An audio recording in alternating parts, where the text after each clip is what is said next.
Hello and welcome to this podcast. This series is called The Vulnerable Me.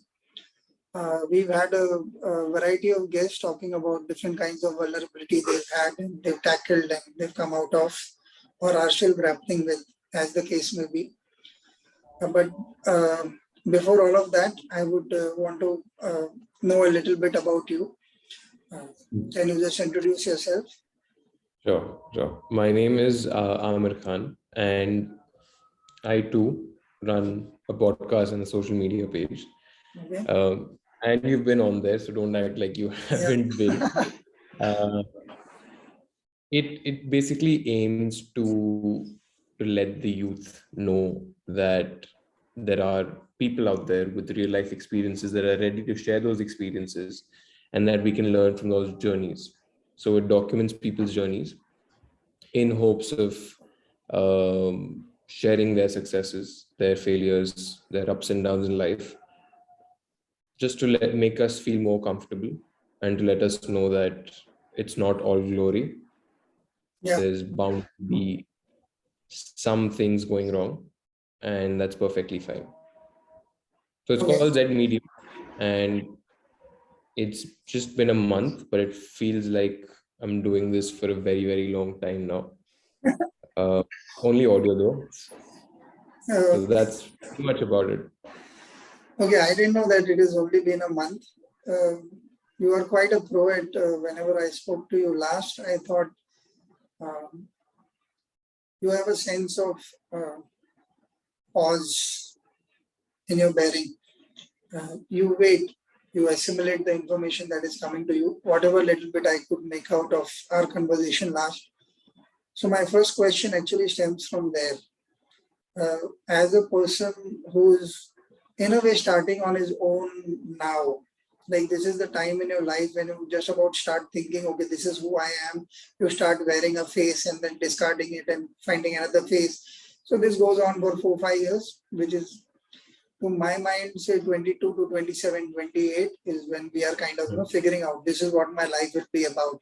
After that, say 6, 8, 10 years of consolidating whatever you've learned. Sometimes the age may vary, but I'm talking in generic terms.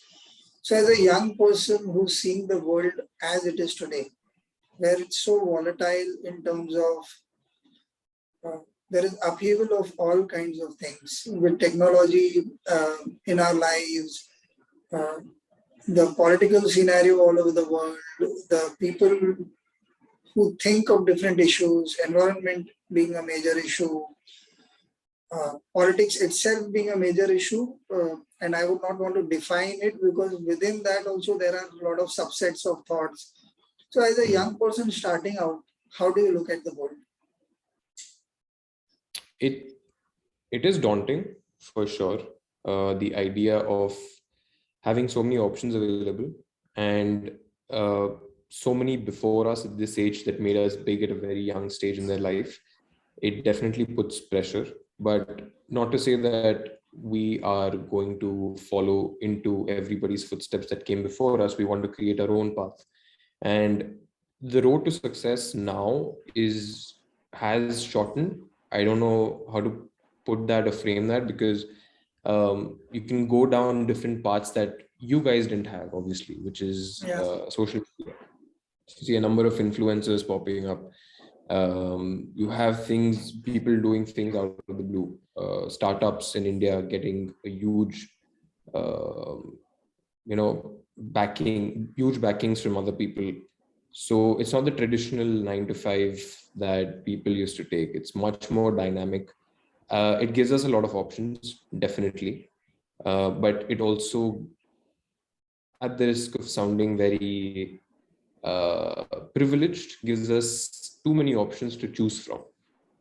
When you had 3 options before, 4 options before, we might look at that as, okay, fine, they had only 3 options. They were very easy. It was very easy. The grass is greener on the other side, basically.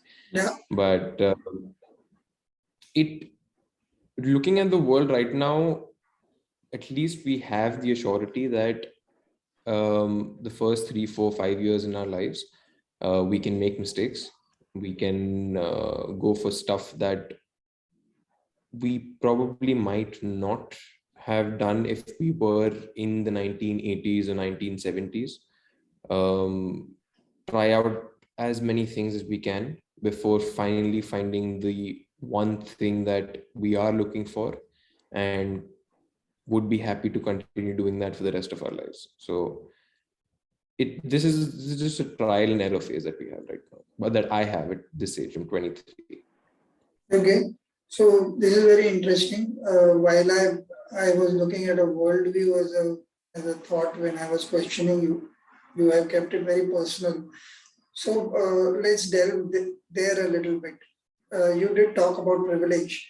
Um, do you think we do not care enough about humanity in general, or is it too early to ask you because you're just starting out? Oh no, it is very early to ask me, to be very honest, because you have different goals in mind right now. Like I'm again talking from very personal experience, I'm not talking for the rest of us. Uh, but if we obviously have kept humanity in our minds when we do stuff, more so than ever, because of the constant reminder on different social media platforms. But it is not something I proactively think about.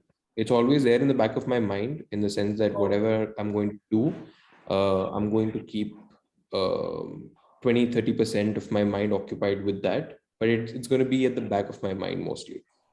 So it's going to be there in my actions, but you won't be seeing it out there. Oh, wonderful. That's why as you grow older, you tend to bring in the humanity aspect even more, doing stuff more for the rest of the world than for yourself. This is a stage of growth, as I see it.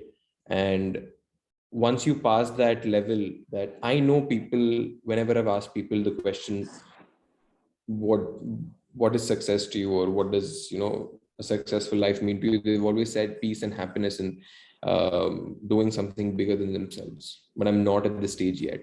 If I find peace and No, no. happiness right now, Yeah, yeah. uh, I don't think, at least for me, I don't think I'll be able to grow as much as I wanted. So Yeah. peace and happiness is good after a certain point of time, after you've found a stable base, a stable foundation for yourself. But at the moment, a Okay. little tough to get into that Yeah. zone. Interesting. I have one question that I came up with. Uh, I will also ask you a question on the answer that you have given here. But when you say, I love the answer that you've given, that you started with saying that some part of it is always at the back of the mind, which I think is good enough, because that in a way will keep guiding your actions every time you will look at the impact in a more holistic way. Yeah. Which is as good as it gets. I would not expect any of you to. Some of you are doing it in your generation. I've spoken to people who are willing to give their lives to a social cause, and they are as passionate as any of you are about making your own careers or making your own mark on the world. So I think it's a fine thing. While we were growing up, our friends, some of them were in that kind of thinking process. Some of us were the middle of the path kind of people. So my Yeah. question to you is this a topic that comes when you sit across with friends, that this is what the world is doing to each other, so to speak? Does this actually come up in conversation? Do you look at the, okay, what can we do in terms of, or is it really, again, I would bring in the same question, is it really not the age to think that big? I can say it's a very small part of our conversations. It's definitely there. It's the empathy, the empathy towards what we have to do for the environment will always remain. But again, it takes a very, very small part of the kind of discussions I have with people, or a majority of discussions I've seen at this age. There is only a few people whom I know very personally that have dedicated most of their lives to charitable causes.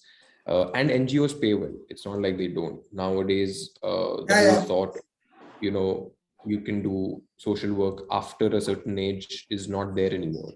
You can still get paid fairly well by an NGO and do the stuff for other people's benefit, for other people's lives.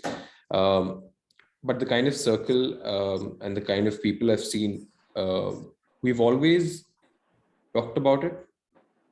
It's always there, but I would say it takes up not more than 20% of our conversations at any point in time.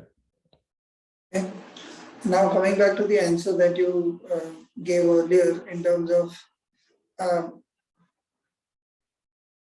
peace and happiness are kind of, unfortunately, a lot of ideas most of us seem to have is like those monks sitting in Himalayas which look very serene countenance and like, but I think most of us, even if you were to look at humanity as a whole, the 7 billion of us or what they claim, there will be hardly few thousand people living that kind of life. And I am overestimating the number, but I am presuming there are a lot of people doing this kind of work. I personally look up to them since I was a child because I thought here was one kind of person who was actually not caught up in any kind of fight to be someone or not to be someone, and they were doing a very pure thing of sorts in my head. Like even those guys who, I don't know if you've ever seen any of them, these guys who walk all the way from their villages to Pandharpur and they carry their tulsi on their head. And I find that idea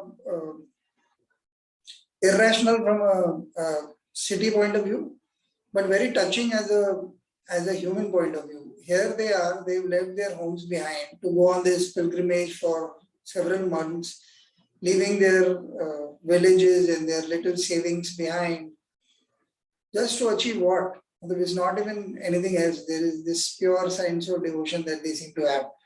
But again, even those guys keep on begging for food and they have those needs. Like they need to eat and drink while they walk all this way to. So my question to you is, how do you see fulfillment if peace and happiness is not the traditional serene countenance that most people think it is? And you obviously are seeking happiness, that is for sure. It may not be of a certain form, but this whole struggle, whatever one wants to reach at some point. So what is fulfillment to you at your age? I think peace and happiness will always remain. It's not that I've totally said no to that. The happiness I get is through the satisfaction of the work I'm doing.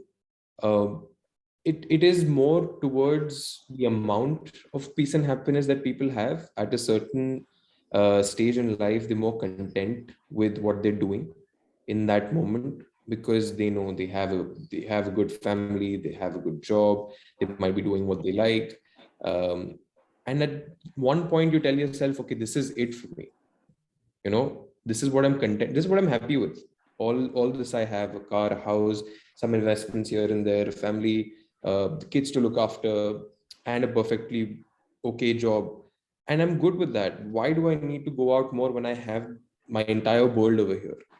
But I'm at a stage right now where I do get peace and happiness through the work I'm doing, but it's always that a bit more, a bit more every day. It's not like I found my place in the world at the moment and said, okay, I'm going to just settle here for good. This is what I want to be. These are the people I want, in my life, and these are not the people I want. But I want to meet new people. I want to grow that 1% every day or every week of the year, just to find that place or that moment in time where I can say to myself, okay, I've got a good income coming in, I've got a good life, I've got good family, I've got good friends, and now whatever happens in the world, I know that this is going to be my inner circle, and if I want to go further, I will, but I don't have to move from here. That is my thought of peace and happiness when I think about it. Very beautiful. So now a two-pronged questions. You can answer either of them first. One question is, I understand that restlessness is required to go achieve something. Right. Because that sense of incompleteness is important, without which you cannot go out and try and change things a bit for yourself, for your work, for the world, whatever that you choose. As a playing the devil's advocate, that time may never come as well. So, my understanding over a period of time, I've been in your shoes as well, and struggled to be, say, a writer or something that I was trying to do, features and other things. One of the new learnings that I've had in the last couple of years is the fact that when you are at peace with where you are, without letting go of what you want to achieve or what you want to go out for, and you play with the strengths that you've developed with this sense of calmness as a tool, not as an end in itself. Because the description that you gave, that okay, one is content with everything, of course you are content with everything, because that restlessness has two sides. It cuts you as much, because there are people who take it too far and then lose sleep over their dreams and stuff like that, which also makes them quite nasty to the immediate circumstance. Very often it has happened, and I could also be guilty of it at some younger time in my life, where I was to go out and get things the way I wanted. Over a period, you learn a few things. But the reason why I'm sharing this with you is because I want you to understand what am I talking about in terms of background. So the background is that when you get this, and this sense of calm is there, it doesn't lead to lethargy. It leads to a sense of not getting agitated about every little thing, but keeping the bigger vision in mind. So you're moving towards something. You may be either loosely defining it, or you may be very clear about it, or it becomes clear as you keep walking. But then you start seeing your role in the world. And sometimes I wish that I had this wisdom a little earlier, because then one can use one's body and mind more at the peak of its prowess, rather than coming to this and typical old wise people stage where nobody seems to need your experience, or neither can you push yourself. But having said that, I've seen other people who are far more older than me, 80, 90-year-olds, who have got this sense of calm, and they live life like absolutely stress-free. Like they're doing things much better than you and I can. And sometimes you look up to them and say, what have they got? What have they learned that we have not been able to crack? Because it's a mind state. It's not really aging, or it's not a factor of age. Because people younger to me also, although when I speak to you, you're being bold enough to name your issues. But otherwise, in terms of body language and the way you assimilate things and you answer back, there is a lot of what is called thera. There is a sense of pause in the way you look at things. Now, coming from this point of view, are there people in your circle of your age group who work on not being stressful? I'm not saying they've reached anywhere in particular, because this whole ambition thing at some point, one of the reasons why I started the values workshop is that we've been giving this gyan to you, to the new generation. You have to be successful. These are things we are giving you. You can study what you want. You can do what you want. 23 to 27 is your kind of age. You can experiment. We forget to tell you that a value system is of utmost importance, because without that, you will become very brittle, and every little life experience will come and hit you very hard, because your core is empty in that. But we don't seem to talk about it, because somehow it is seen as a weakness. Even parents talking to kids. I have not heard a lot of my friends talking that we sat with our kids and talked about values or anything. It's a given. Obviously, you don't want them to go out and lie, steal, or whatever. But sometimes when they do that, it's seen as like par for the course. It's all right. But at the end of the day, are there any friends that you have, or are you guys, or do you yourself sit down and work on the aspect of what is my core about, irrespective of this dream that you mentioned and the way that you are going around, going about trying to achieve it? Is there a sense of, I'm calling it gathering for want of a better term, but mind coming together in terms of um, a space which is solely yours, which is clear about how you're going to achieve whatever you will? There will be no Like, compromise on certain aspects of you. oh yeah, definitely. There are a few things that me internally I won't do, or it's something that I won't think of when I'm doing a certain thing. I can't put it into words, but I have a set of guidelines that I haven't listed down yet as to how I live my life. Um, there are a few things that I've taken from my elders in the family, from my friends around that have a different kind of perspective on things from their Yeah, family, and to combine all of that together. The unfortunate part is I cannot put it into words as to this is what I'm going to do, this is yeah. what I'm not going to do. Can But you there's give me an always example of something?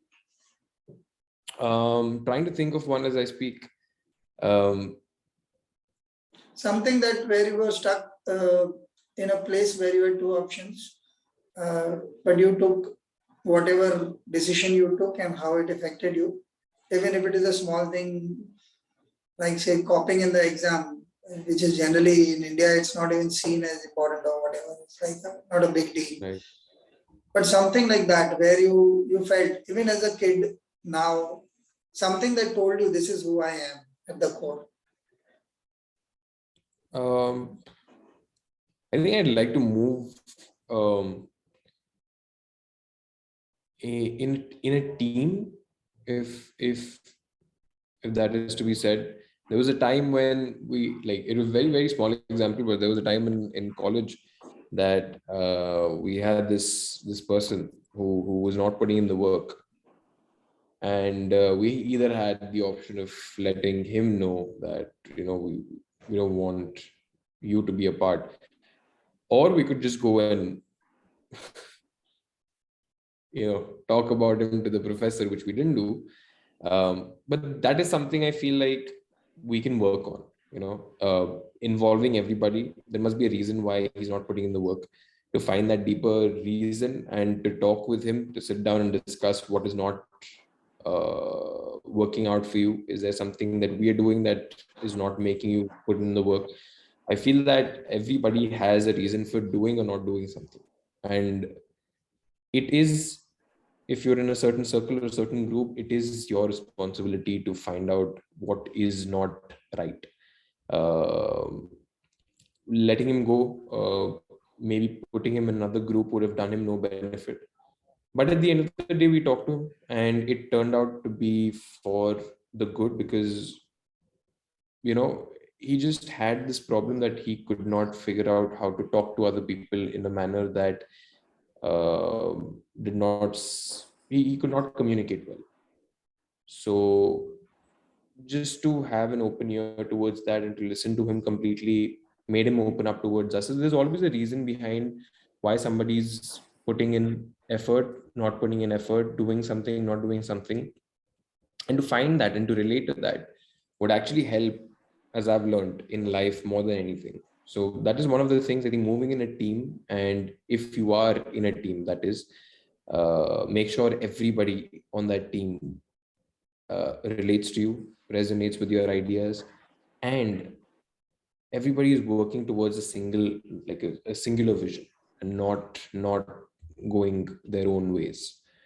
Because once you have the power of having different people, different mindsets, different thought processes, different cultures, different religions, different everything's different. But if they all unite to work towards a single goal, then I think that's pretty much the single most amazing thing you've ever done, because you've had the power of and the courage to do.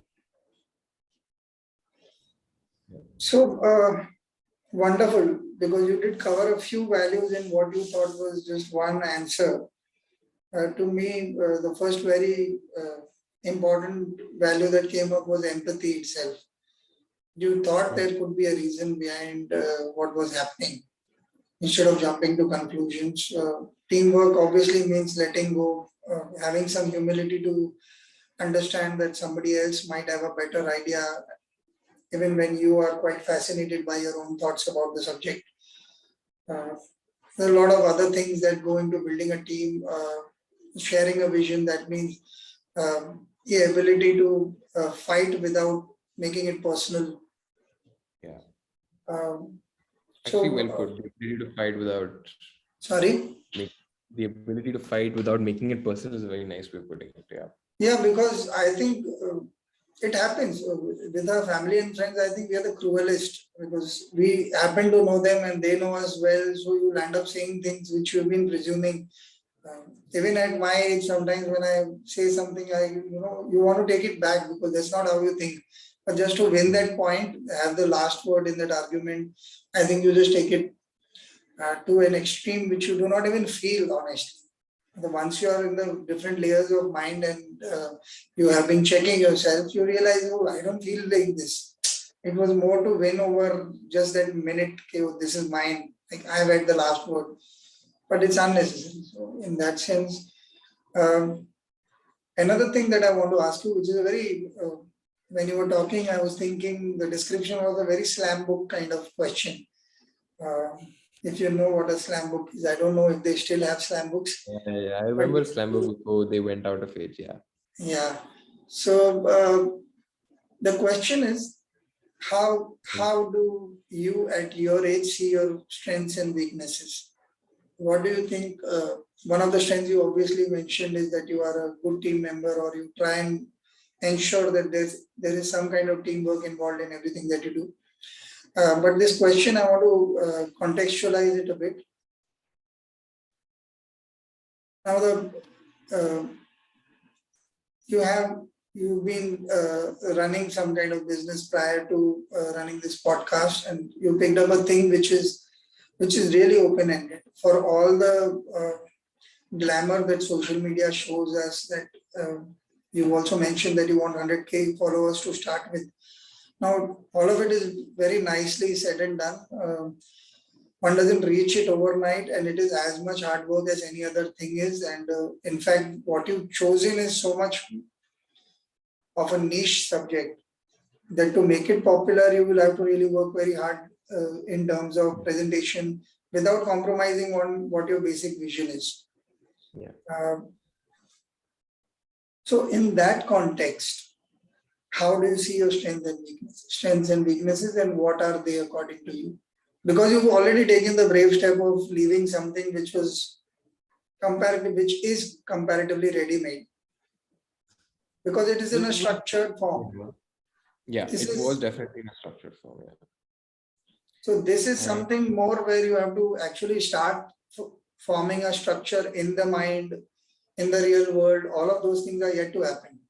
Comparatively, I'm sure you have some kind of structure already in place, but I'm saying for you to reach that level that you're looking at, what are your strengths so and weaknesses? that something was definitely in a structured form.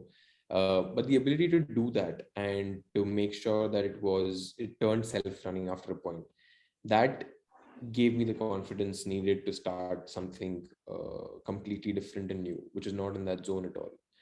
Um, the strengths and weaknesses, there are more weaknesses than strengths at the moment because this only been a month.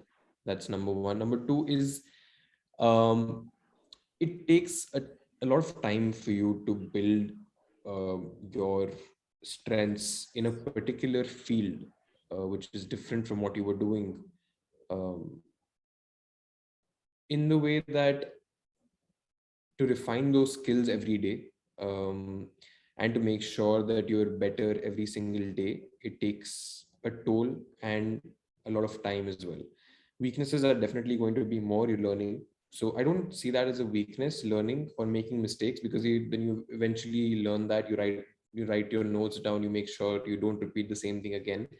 But I made sure I've given myself enough time for this. I think that's one of my strengths, and to be able to focus on what I see this as, finally becoming. 3 years is a minimum for anything that you do, that you love doing and you're passionate about. And it's about 1000 days, if that's, if that's taken in that format. But the more you do it, the more of an idea you have of how you doing it and how others are going to take it match. And once you figure out how to view that from the other side's perspective, you put in more of that effort in. And the goal is definitely 100,000 followers, which will eventually grow. Once I reach 100,000 followers, it's not that I'm going to stop at that. Once I'm about to reach that, I'll increase my goal, because the chase is always more fun than the destination for me. I know even if we go at a rate of 20 followers, 30 followers per week, it's going to take a lot of time. But eventually, everybody who has started from zero has gone on to reach that level. And if you see, growth is always exponential. It's never linear. You will never grow in a way that is, okay, I moved to 20% to 40% to 60% to 80%. No, it's more like 1%, 1.2%, 1.4, 1.6, 1.8. 2, 2.5, 3, 3.6, 4.5, and then you go on to 15 out of nowhere, and then it's a curve that goes up. So, and it's not because of things that you do at a certain stage which is better than the things you've done before. No, it's because of the things that have been accumulated from the very beginning of what you've done. So it's an accumulation of, okay, this is a building block. It's not something that goes like a lift upstairs. No, it's more of, okay, it's like a roller coaster. So I've given myself that amount of time. That is my strength. My strength is actually not knowing what I'm doing wrong. If I've done something wrong, to be completely unaware is actually a strength to me, because yes, I learn from that, but I won't feel bad about doing it, because I'm new to this. I have that liberty of telling people, okay, I'm new to this. I'm going to make certain mistakes on the way. And I don't feel guilty about making those mistakes early on, because I know where I'm going to reach. If this is how it will take me, if I have a lot of dips before my rise starts, I'm fine with that. And to be able to tell people that and be okay, fine, I'm okay with this. I'm okay with making that mistake, noting that down, working on that. That is, I think, one of the strengths. Weaknesses are a lot. Weaknesses are a lot in terms of not doing things so frequently that it becomes second nature to you. So once you start out things, it's very difficult to get into the groove, to get in that motivation. There are times when you feel like it's not working. There are times when you feel like, have I chosen the right thing? There are times when you feel like this is taking a lot of time, and it's only been a month, and you don't have an endless supply of willpower or motivation to sustain you. You have to pick and choose your times and work very, very hard in those times. Then you can have a day or two off, not in terms of holiday, but in terms of, okay, I can't, this day or that day I cannot. But it is the habit that you form over a period of time that makes you go that distance. It's not okay, I'm going to rely on adrenaline the whole day, or motivation the whole day. No, it's the habit of continuously doing something that you will rely on after a certain point of time. And my goal is to build that habit. I hope I covered strengths and weaknesses. I think that's what I view as strength and weakness. The rest I'm still yet to figure out. But this is not only applicable to what I'm doing right now. It was applicable in every single thing I did in my life. So that's why it's become easier to know that you just have to put in that effort. You just have to be there constantly, consistently, and just hope things would work out for the best. Actually, one of the problems with the definition of work-life balance, people do not understand that it's the same person being spoken of. There's no such thing as work-life balance. You are you. At times you may have to pick up that call or come and do the thing that is required to be done because it needs to be done. Whether it's personal or professional, it does not matter. And in terms of, you very rightly put it, that it is what you are. So it's not pertaining only to the situation that you are in right now, where you're starting this. And my particular understanding of this is that the intent has to be very forceful. Because without the intent part of it, when you're right in the middle of the fire, you're not suddenly going to find the right solution.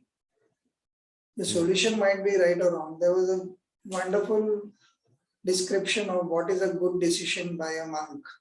I thought it was incredible. He says, take whatever decision. It's all right. You just got to back it up fully. Yeah. So that a wonderful decision is the one that you back it up fully. And a weak decision or a bad decision is the one that you haven't backed up. So it does not matter whether you have the best of intentions to try and do something, but you don't back it up, then you will not be able to break through. He says even a bad decision becomes good because you are backing it up fully. And I have, over a period of time, I have come to see the wisdom of that, because life is quite kind actually. It really reads your intentions all the time, and it's quite dynamic. Unlike what we like to see, like I was joking that, oh, you haven't aged in like 2 weeks or something, and you said, I won't show up and all. But the idea is more that it doesn't show on your face in terms of life experience. And yet, when I'm talking to you, suddenly I'm finding, oh, no, there are far more subtle things that are not apparent on the surface. But as you start talking, you realize that a person is constantly growing, being challenged by whatever, your own vision, life, or life circumstances, whatever they are at that point of time.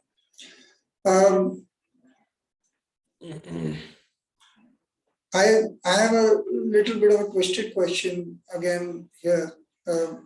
How much of destiny do you see playing a part in this kind of thing? And what do you see is its role? What is destiny according to you? Never really thought about it. Destiny, the word destiny is rarely been in the words I use on a daily basis. I think destiny, but if I were to think about it, it would be what you eventually think about yourself, that you finally achieve.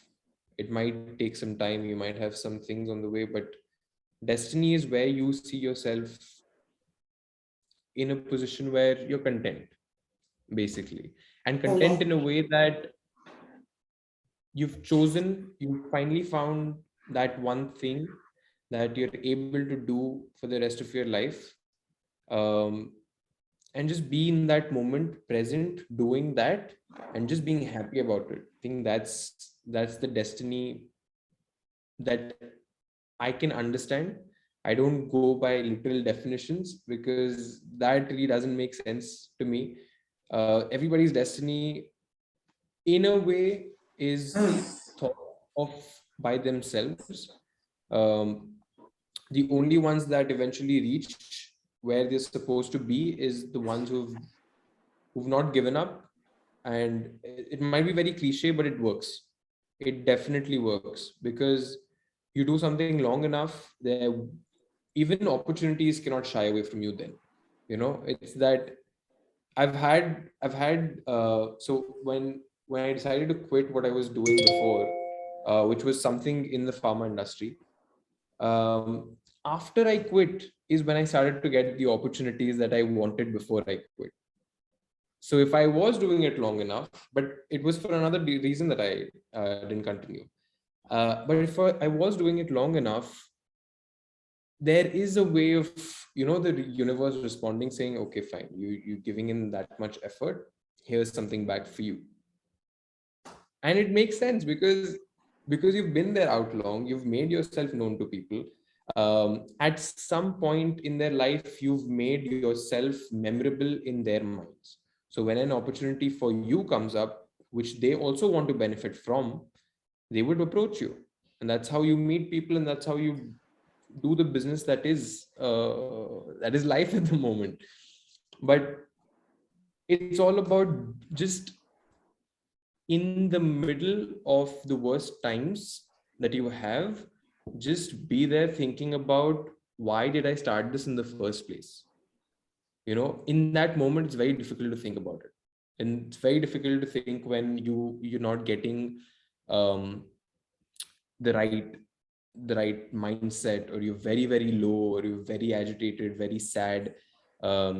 Something that you planned eventually didn't work out, but then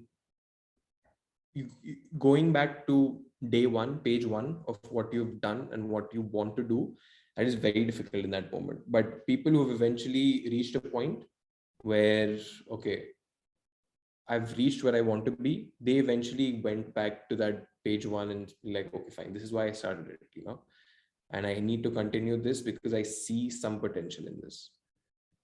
And that's I think for the younger generation out there, that's even more applicable.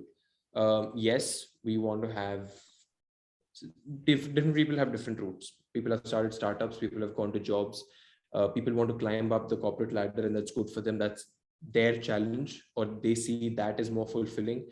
Some people have gone the creative route, some people have gone into the spiritual route, but everybody has set their own destiny for themselves, and as long as they have done it for themselves, they can put the blame on nobody then. But the only key thing that I see that has worked for people is never to back down from any kind of challenge that is stopping you from reaching where you want to be. That's destiny. I like what you qualitatively suggested as a meaning for destiny in terms of living your destiny of sorts. Like this is what you are meant to be. You've been given. I was seeing certain things in terms of backstory. When you do stories, there is a backstory to everything. So the backstory is you've been given a certain set of circumstances, a certain set of mind and body to build up on. Family, certain circumstances, certain privileges given to us because we are born in good families. Uh, we can do things with our lives that a lot of us may not have been possible had we been born in some other family or in some other circumstances. But the fact that you put it together as coming together of the gathering, the question was elsewhere also, but the gathering of every other part of you coming together to live that truth that you're meant to be. It may not necessarily be some big thing. Like you don't need to become a world leader or an influencer or a role model for someone. It could be certain small things that you're doing.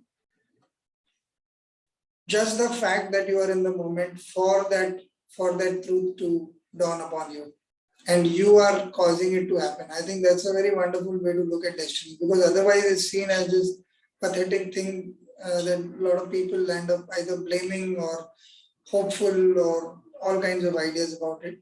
But here I like the interaction that your own thoughts and deeds have on this, whatever that quality is that we are supposed to live. Because what is life if it is not being lived? You can have several ideas about it that, in a very simple form, you go to a hotel, you see a wonderful plate of food being served to somebody and you see, and you can imagine, oh, this is going to be wonderful. Or you can imagine this looks very lousy, I don't like the color of the food or whatever. But actually none of it is true. Till the time you've tasted it, you do not know what it is.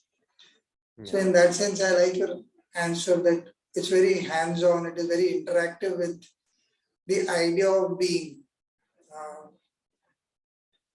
One last question that's running in my head. In terms of journey, you said you mentioned some dark days that you have to stay true to what you have opted for because you have a goal in mind of sorts. I want you to delve a little on the dark space. When a certain day is bad, any example that you have that you are obviously able to share on camera, when a day is bad when you kind of realize that this is going nowhere, I've been there with the values workshop as well, and I've spoken about it in some of the chats. The first time I had to come on video, I broke down. I thought that I'm selling myself. This is a very sacred space inside me. How can I come out and talk about this? Yeah. For your generation, just picking up the camera and doing a video call and everything is fairly easy. For us, it was like, it was a decision I had to take. And like you, I went back inside and I said, why are you doing this? Are you doing it for self glorification or publicity, or is this what you want? And I realized, no, I think this is the mind I want to keep out there. Like, this is a Yeah. way of looking at life. It seems to work for me. I am reasonably happy given the circumstances that I've been dealt with. So I think I want to put it out there.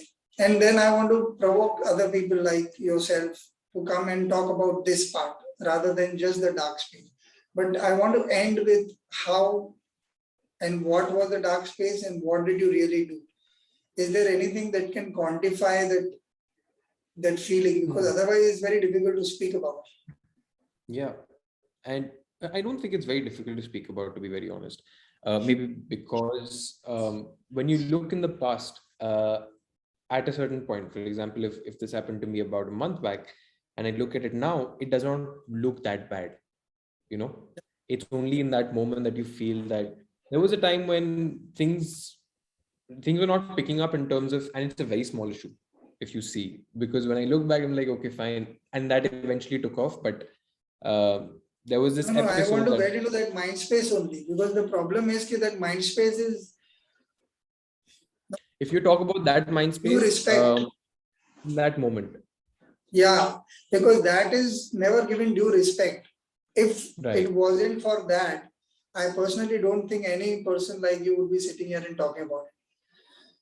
When it seems small as you've grown, but you've grown because of that space itself. Yeah, yeah. Because had that So, not happened, you would still be vulnerable.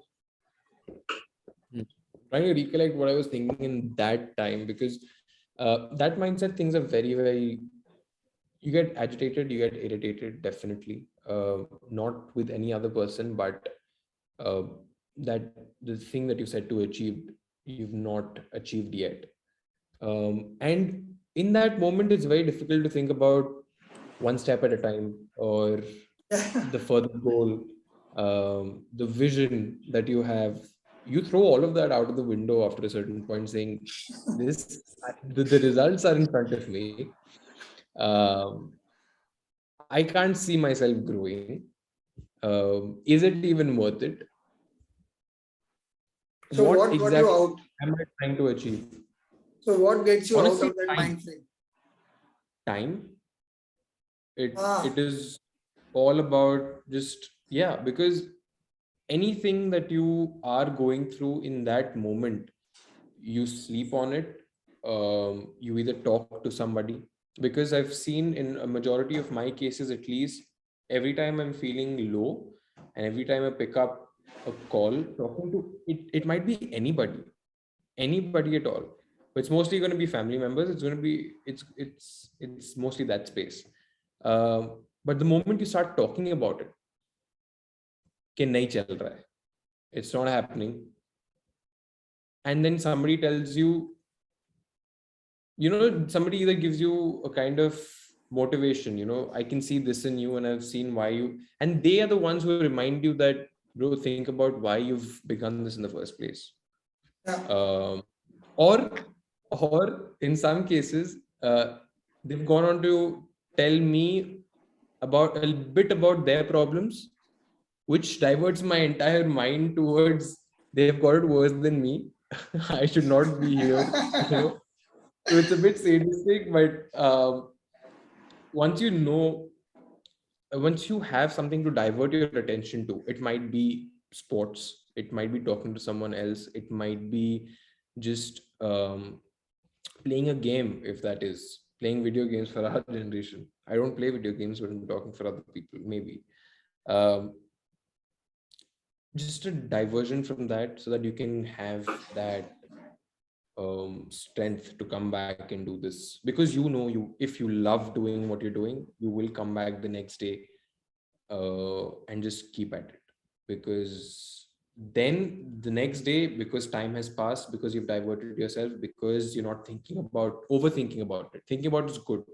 Overthinking about something does not necessarily give you all the results that you want. But once that amount of time has passed, then you can be like, okay, fine. You know what? I was overthinking yesterday. Things are looking much better now. And things have not gotten better. You've just opened your mind towards, okay, fine, this is not going to work for some time, but this is why I'm continuing it. And then it goes back to page one. Never in that mindset would you be able to tell yourself, listen, I have to continue at it. I've kept a goal for my mind and for myself, and I'm not going to take a detour right now. In that mindset, it's not like that. It's very, you feel low, you feel very like, the feeling is, I can't portray it with words. Yeah, It's no, more no. like, It's very right? solo. Yeah, It's very but alone. it's all about giving it time.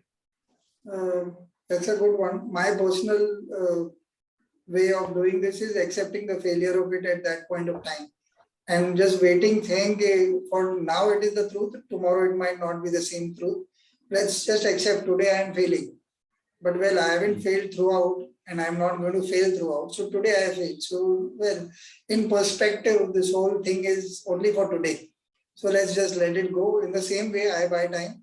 But I don't like to distract myself because my fear is that this will come back again tomorrow. I will stay with it, and I will also see it free of myself. That this is the situation, it need not be mine. What if I was Yeah. somebody else? How would I see it? So I just leave it, like depersonalize it if possible. Yeah. If possible. I am saying it's not always easy. Sometimes you're so attached to what you want that I think we are our worst enemies and we are our best friends on those days. If we just choose right. So it's been a wonderful, wonderful conversation, and I'm glad that you've agreed to be part of this chat. Thank you so much, Amir. Thank you. All the very Thank you best so much. in the future. Lovely. Thank you. Thank you. It's been lovely. I didn't know, like, as you said, as we started the conversation, you told me about how people think of things after the conversation is done, that, okay, they go back and like, I've never thought about this. And it was genuinely true. You never think about these things. You don't put a genuine effort into thinking about them. That is why it's so good to hear yourself, So true. that this has always been in the back of my mind, but it's never come out this way. Yeah. So for that, and thank you for making me realize that I still hold those certain values. You might know them, but if you don't speak them out loud or tell it to somebody else, you don't realize it. Yeah, It becomes sometimes much it's not more. even the words, it's just the mindset inside. You Exactly. learn that okay, this is who I am, and that is just tight enough inside you. You don't need to really verbalize it also, because we don't have all the words for what we feel, but we know what we feel for sure. Yeah. So wonderful. A lot of that has been communicated as well, and I think your generation will hopefully respond to this episode with a lot more love, because I've been wanting people like you to come up and speak. It's a very important part of your journey. This is where you're being formed and you're the citizens of the world as I see it. And yeah, the world is in fine hands, like I have always believed. Thank you so much. Thanks you. Thank you. Thank you. Take care. Bye. Bye. Thanks. Yeah.